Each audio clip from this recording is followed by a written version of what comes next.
it's Nicole. I'm back here with Jen. Hi. And we're doing the Fantastic Beasts book tag. I was tagged by Jessica and Christeena over at Game of Tomes, and the original creator is Peter Clark, the writer. Let's do this. We have the questions. Without further ado, let's go ahead and get started. I've read them this time. We that both did have not read make them. it easier.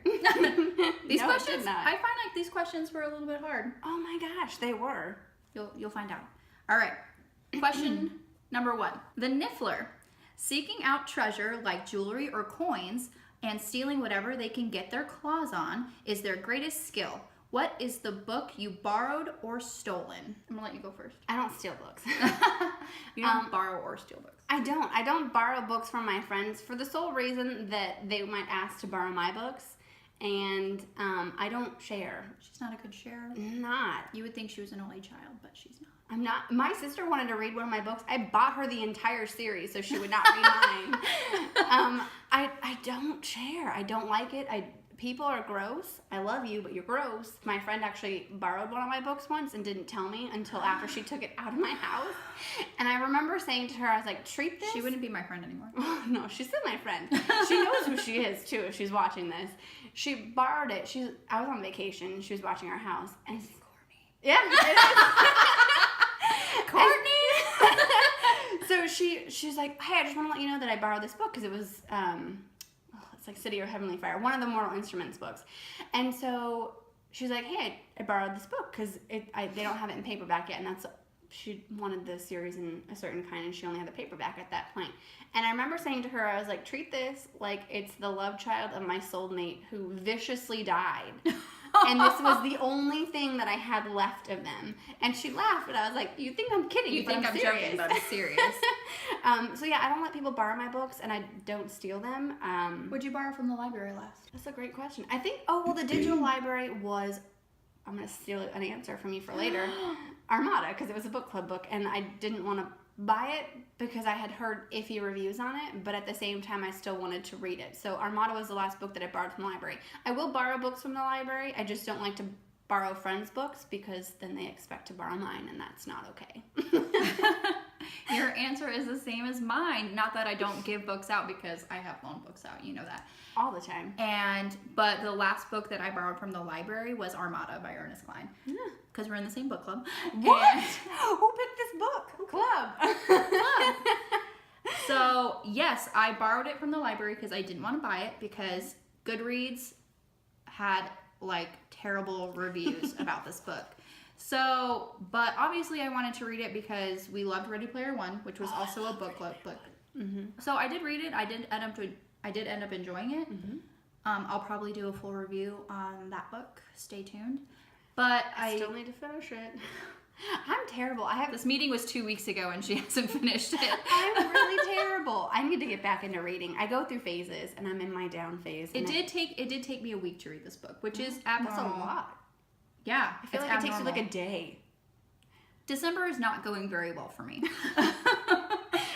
You've got time. What is it? It's only the 12th. I need to read 18 books.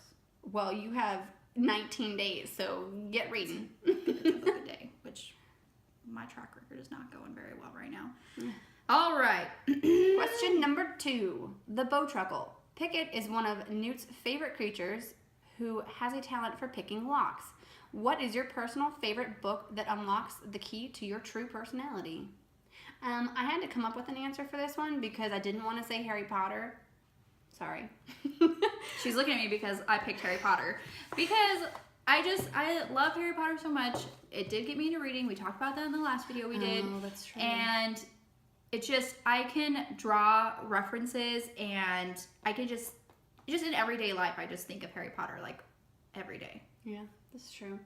All right, so this isn't the first one, but I didn't think to bring this. City of Heavenly Fire, so the Mortal Instrument series by Cassandra Clare.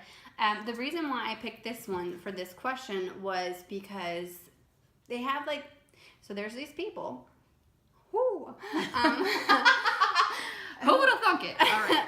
Who are kind of different, but they still fit in with the rest of the world, clearly. So I don't know. I feel like I have a group of friends that we're all a little different, but we all fit in with the rest of the world. And we're a very tight-knit group.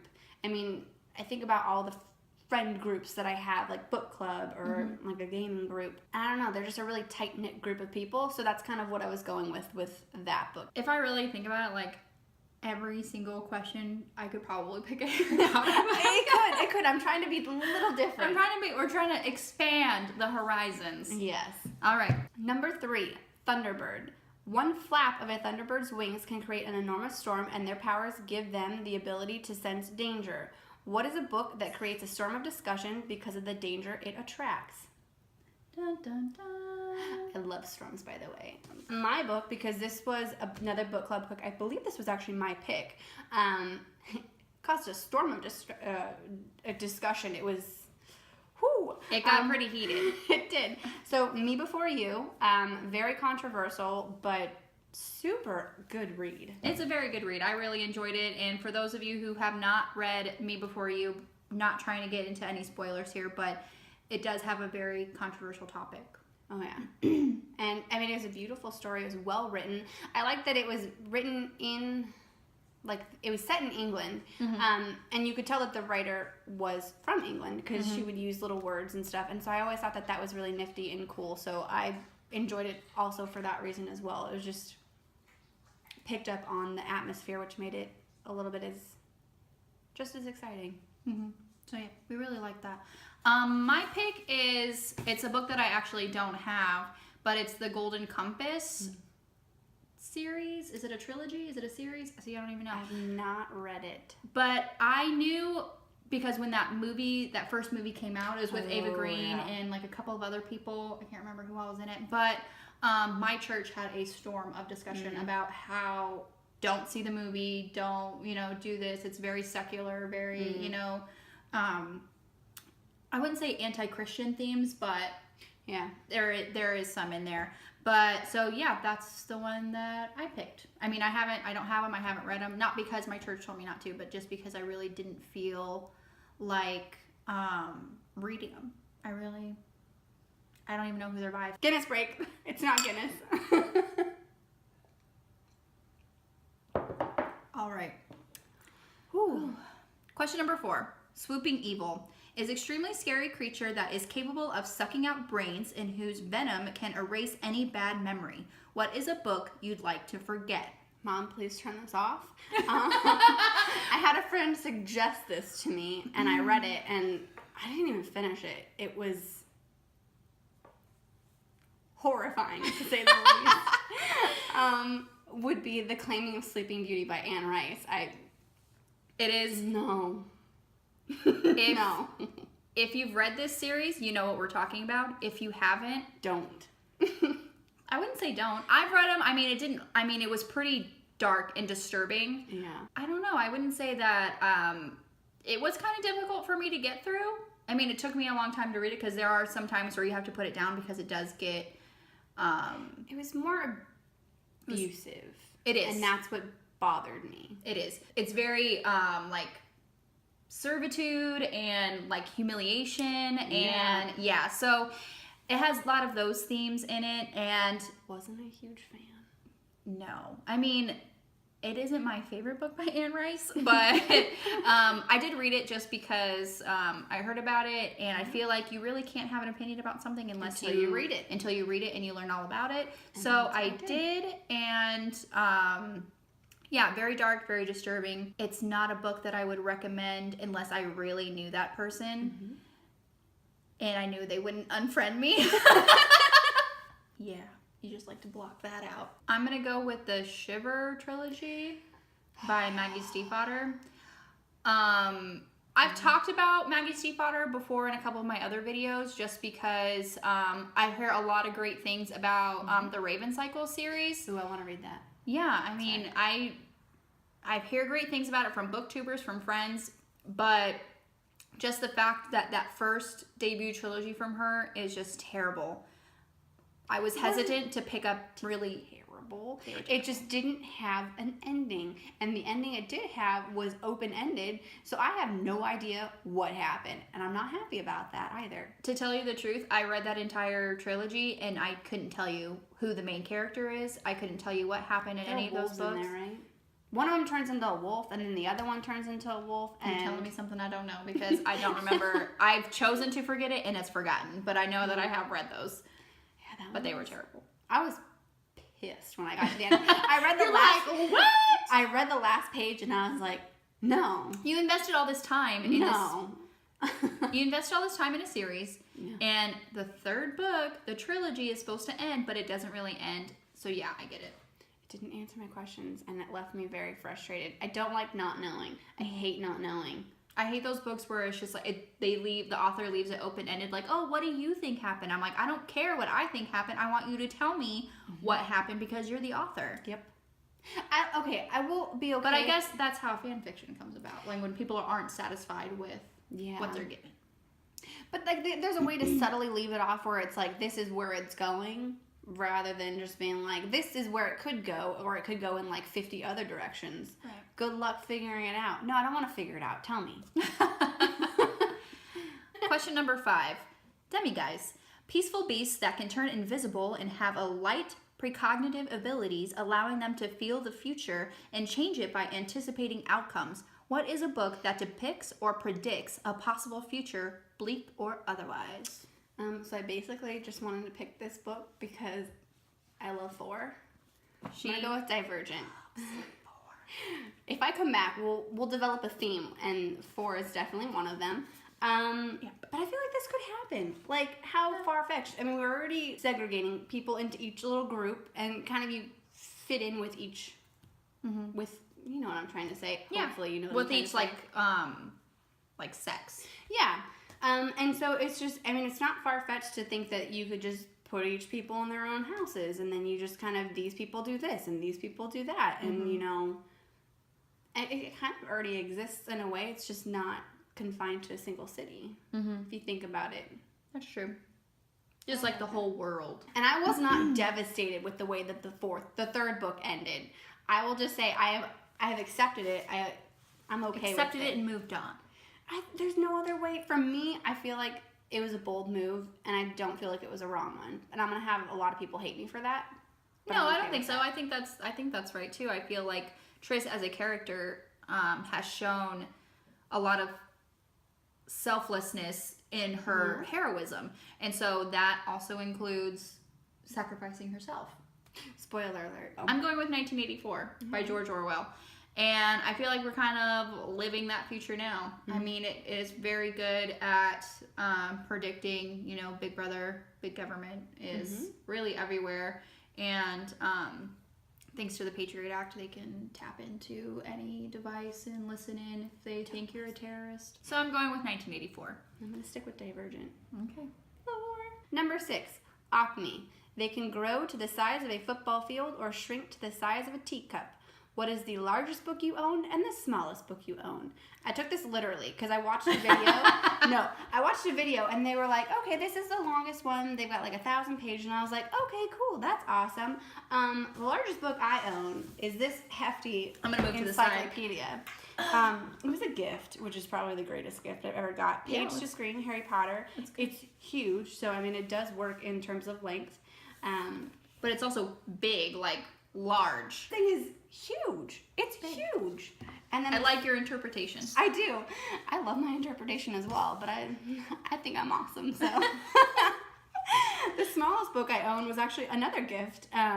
It's a little dream dictionary, and it's tiny. Literally tiny. It can fit in the palm of my hand. I don't dream very often, so I don't have a whole lot of use for this. But it's really only 100 pages, so it could be for. Or is it smaller than that? This is 120 pages, but it's teeny tiny, little. Tiny. I don't know if you can see this, but that's the comparison of those two, and it's awesome. I love how you think out of the box. I try sometimes. The largest book I own is A Storm of Swords by George R.R. Martin. It's pretty fat. Oh my gosh, that letter is so it's small. It's like a Bible. Tiny. It's really tiny. And even though the book is really little, I mean, here's like a normal book. That's not a normal book. No, I wouldn't say normal like length. I'm talking normal like in height. Oh. Well, this is normal. Yeah. Oh, that's the same. Paperback. Whatever. But yeah, so this is including the appendix. I mean, do we want to include the appendix? I mean, sometimes I read it. Sometimes. Although I got it. It's 1,177 pages, this edition. That's a lot. It's a lot. I think that's how long mine is, and it's about the same size. I got it for free at San Diego Comic-Con. That's another story that you guys can hate me about later, but that's okay. I'm okay with that because I have to go through the stress of getting the tickets and then waiting in line to get into the Hall I don't want to H. hear about your stress. You've actually been. I've never been. Smallest book I own, shortest book I own, is Tuck Everlasting by Natalie Babbitt. It is... That's quite large font, too. It is pretty large font. It's like complete opposite. Look at this font. And it's the last page, too, so spoiler alert. Don't pause and read. Don't pause and read. Oh. That's terrible.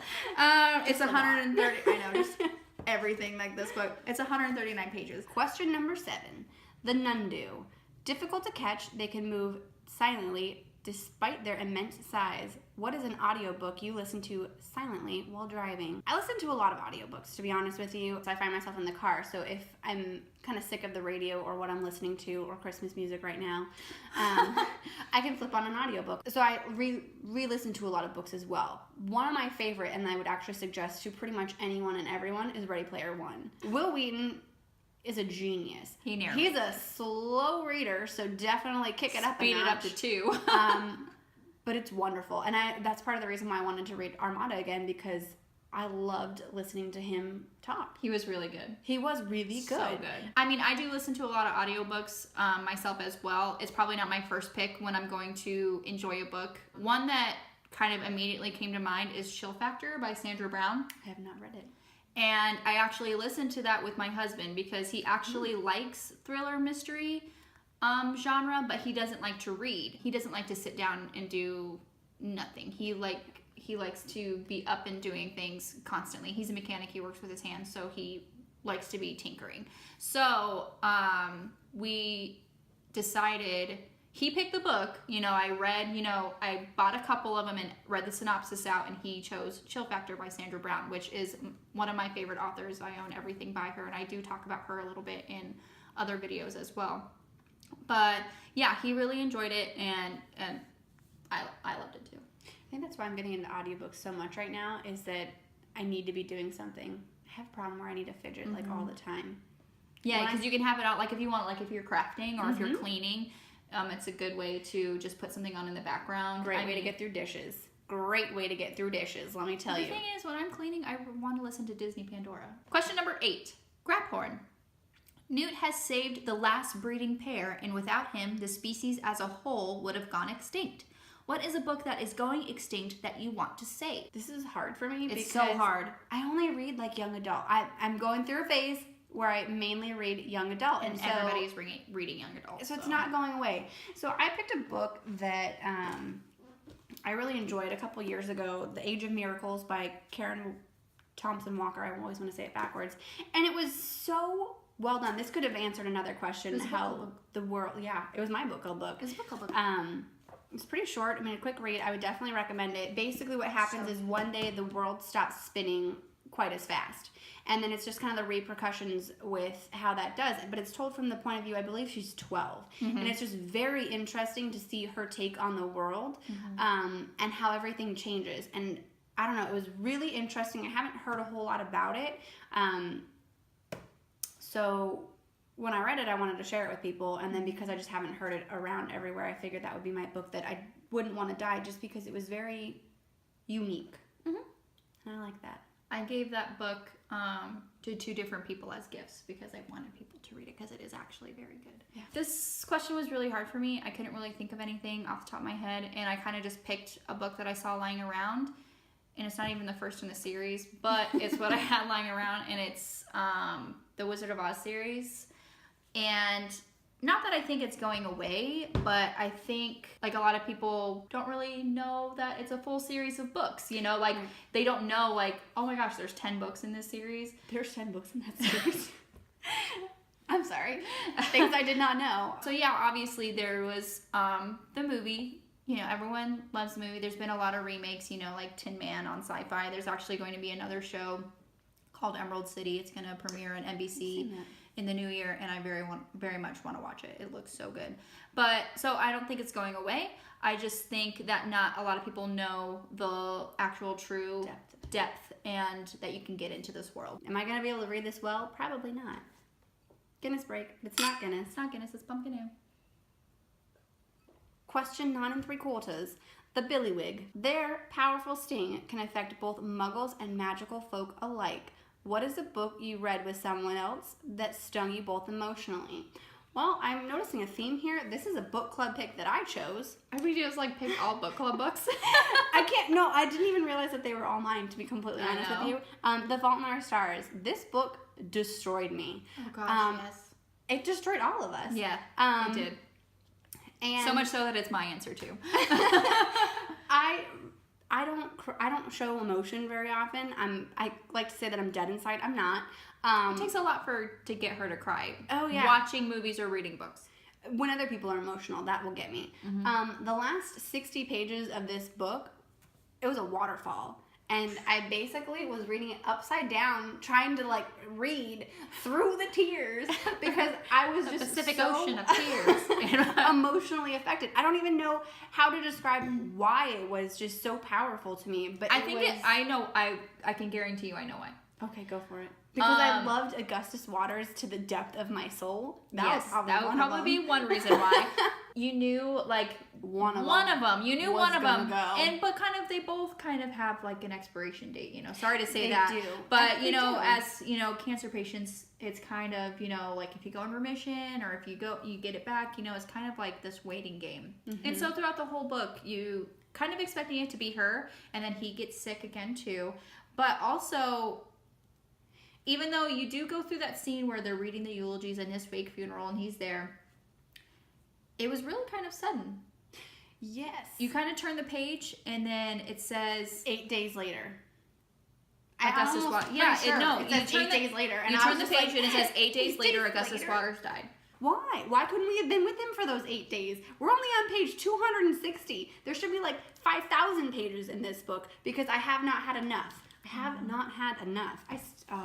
Yeah, it was rough. It was really rough. Like I knew someone was gonna go. I had read it, and it's the hope that it gives you, and then it rips it away from you. And I mean, did you see that? It's life, but it's also just it hurt. It did. It hurt. I don't know if you saw this, but probably on Pinterest. I have a Pinterest board dedicated to that book and John Green. There was a manip, and it was her sitting on the swing set. I don't know if she's crying, but it was in text. It says, "I was supposed to be the grenade." Isn't that so freaking sad? Yes. But so yeah, that's both of our picks. The Fault in Our Stars. Really, just thinking about it, it's affected. Yeah. It's very so good. And I feel like it's such it could be a cheesy answer, but I mean, I had never been that affected by a book or a movie. Nothing. It was straight 20 minutes of crying. Like I only did that when my cat died last year, and that was ugly crying. I mean, that was a whole nother level, but it's still, true emotional crying. Not one glistening tear, sobbing, like gut-wrenching sobs. It's terrible. They would not stop. There were a lot of tissues at that book club too. Oh gosh, yeah, just discussing it again after you experienced it. Question number 10, the Erumpet. A friendly creature, unless you're a foe, their thick hide can repel most spells and charms. What is an extremely dense read that was hard for you to get through? All right, well, I didn't get through this book, but Cloud Atlas. We have the same answer. Cloud Atlas. Horrible. It was a horrible book. I hated it from the beginning. I tried. I got to like page 30 something, and then it just dropped off the edge of the universe and went into a completely other story. And I was just like, did I miss something? Is there something here? Like, you can't stop mid-sentence and then start a whole other story. It was so dry and so dry. Characters are not relatable. Nope. I couldn't finish it. Nope. It was just, nobody finished that book. That was another book club book that nobody finished. That was a first. That was the first ever book club book that nobody finished. No. It was rough. It was really rough. We're all like, who picked this book? Who? Point fingers at you over there. Other than books in school, when I did not like reading, because I Classic enjoyed, literature is very rough too. and they wanted to read like Grapes of Wrath and all of these other ones, which I kind of would like to try to read now. Yeah, but they were just I'm not forced to read it, and that was I think that was my biggest problem that I didn't reading like to books read. for assignments is terrible. Because I hated it, and I'm just like, I don't want to read this. You read this. What do you think? Don't tell me what to read. I'll read what I want. Alrighty, those are our answers. I hope you really enjoyed this. And my lovely co-host, Jen. Woot. I'm the co-hostess with the co-mostess. I had to say it. But you are. It's true. Yes. Well, you're awesome as well. Oh, thank you. So sweet. This is why I'm going to come back. She's going to come back. She's going to come back for more. All right, well, thanks for hanging out with us. Bye. We'll see you next time, avid readers. Blooper. Blooper reel. I don't know what to do with my hands again. You're like... There you go. I don't know how to do that. You know how to do that? No. Did you just see me try to do it? It was terrible. No, you didn't. You looked fine. Oh, thanks. You look fine. Thanks. Let's do this. It's okay. I can always make it up. I'm waking up. No. I sang last time. You sang this time. All right. Here we At go. least you sang in tune. No, I didn't. Question number 4. Swooping evil. What does that say? Is extremely. It says Why does it say I'm. What the hell am I talking about? Question number 5. Demiguise. What was that hysterical laugh? Because I said demiguise, and then I think demigod, and then I thought Thor, and then I thought Loki, and my mind just went like 5 different. You seriously went from 0 to 30. In like 2 seconds. Oh gosh. Oh man. Throw a kiss at Dumbledore. Voldemort. You can throw a kiss at Dumbledore. He's pretty cute too. Mine's shorter than yours. Literally shorter than hers. Literally shorter. Question number 9 3/4. That sounded weird. 9 3/4. Think you you're being go. funny, do you? Sorry, we can edit that out. I made a really funny face. Keep it. I made a really weird face. I make weird faces all the time. Actually, it's just my normal face. That's okay. It's just my face.